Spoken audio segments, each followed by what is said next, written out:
Assalamualaikum warahmatullahi wabarakatuh. Kembali lagi di sini saya akan menjelaskan tentang penginderaan jauh, di mana pada kesempatan ini saya akan menjelaskan berkaitan dengan resolusi. Baiklah, langsung saja. Jadi apa itu yang dimaksud dengan resolusi? Jadi resolusi itu merupakan kemampuan suatu sistem optik elektronik untuk membedakan informasi yang secara spasial berdekatan atau secara spektral mempunyai kemiripan. Untuk bisa mendukung observasi di bumi secara lebih akurat, maka sensor satelit dikembangkan dengan variasi. Nah, variasi inilah dikembangkan dengan resolusinya. Jadi resolusi ini menggambarkan karakteristik dari citra satelit.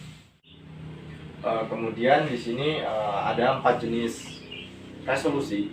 Yang pertama itu ada resolusi spasial, kemudian resolusi spektral, resolusi temporal, dan resolusi radiometrik. Pada kesempatan ini saya akan menjelaskan terlebih dahulu apa itu resolusi spasial. Jadi resolusi spasial ini mengacu pada luasan wilayah di permukaan bumi yang bisa tercakup oleh satuan terkecil citra, di mana satuan terkecil citra ini disebut dengan piksel. Ketika kita membicarakan resolusi spasial, erat kaitannya dengan kemampuan citra untuk bisa diinterpretasi. Misalnya, semakin tinggi resolusi spasial, maka dengan kata lain ukuran dari pikselnya itu rendah, sehingga objek yang terekam pada citra itu semakin detail. Selanjutnya, bagaimana cara menyatakan resolusi spasial? Jadi di sini contohnya itu ada citra Landsat 7 ETM plus dengan resolusi spasialnya 30 meter.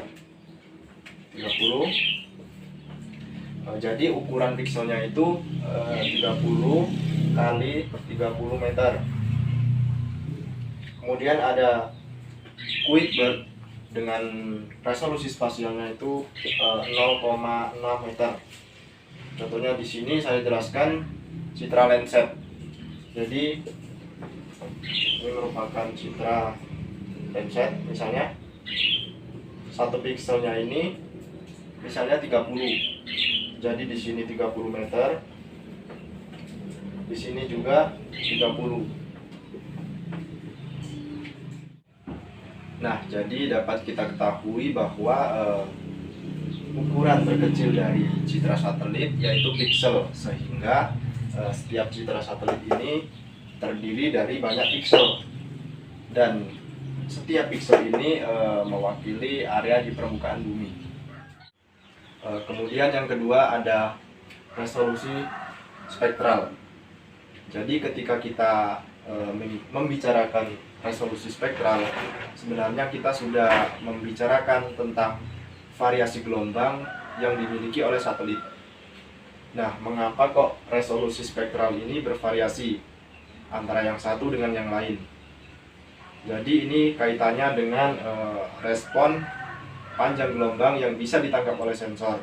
Jadi artinya apa? Respon panjang gelombang tertentu itu bisa mengidentifikasi objek secara spesifik, di mana nanti respon panjang gelombang dari objek itu kemudian akan ditangkap oleh yang namanya itu satelit, dan kemudian digambarkan pada kurva pantulan spektral. Nah, di sini ada contohnya, misalnya ada citra Landsat 8 oli dengan mempunyai 11 band.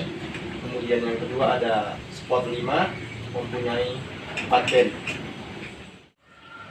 Selanjutnya yang ketiga ada resolusi temporal.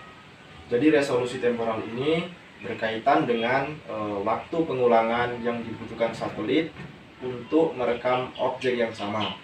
Jadi semakin banyak jumlah hari yang dibutuhkan untuk proses rekaman suatu area, maka semakin rendahlah resolusi temporal dari suatu citra.